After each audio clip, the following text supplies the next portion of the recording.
بسم اللہ الرحمن الرحیم۔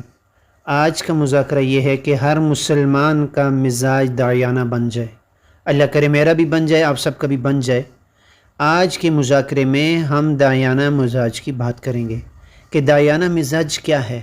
دعوت کا کام کوئی فلسفہ نہیں ہے میرے بھائیوں، یہ تو ایک تڑپتے ہوئے دل کی پکار ہے، ایک محبت بری نگاہ کا کرشمہ ہے، بشرطے کہ ہمارے دل میں خیرخواہی آ جائے، ہمارے دل میں آخرت کی اہمیت آ جائے، جنت اور جہنم کا یقین ہمارے دلوں میں پیوست ہو جائے۔ کیسے برداشت ہو کہ میرا پڑوسی ایک اچھا انسان تو ہے، اچھا ڈاکٹر ہے، اچھا انجینئر ہے، اچھا پڑوسی ہے، بہت پیارا انسان ہے، بہت پیارا بھائی ہے، کیا یہ جہنم میں جائے گا؟ کیسے اس کی ہدایت کے لیے کچھ تو کرنا چاہیے میرے بھائیوں، کچھ تو کرنا چاہیے۔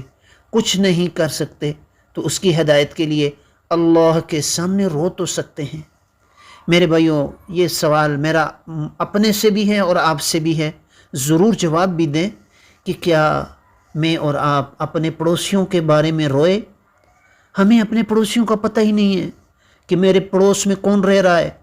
میرے پڑوس میں کوئی فقیر ہے، بادشاہ ہے، کوئی مالدار ہے، کوئی تجارت کرنے والا ہے، کوئی ڈاکٹر ہے، کوئی انجینئر ہے، یہ اس بات کا ہمیں کوئی فکر نہیں ہے۔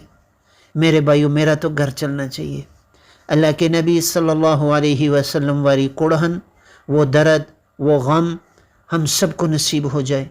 مولانا الیاس صاحب رحمہ اللہ تعالی اکیلے کا رونا میرے بھائیوں آج تک امت کو بیدار کر کے چلا گیا، آج تک امت کو بیدار کر کے چلا گیا۔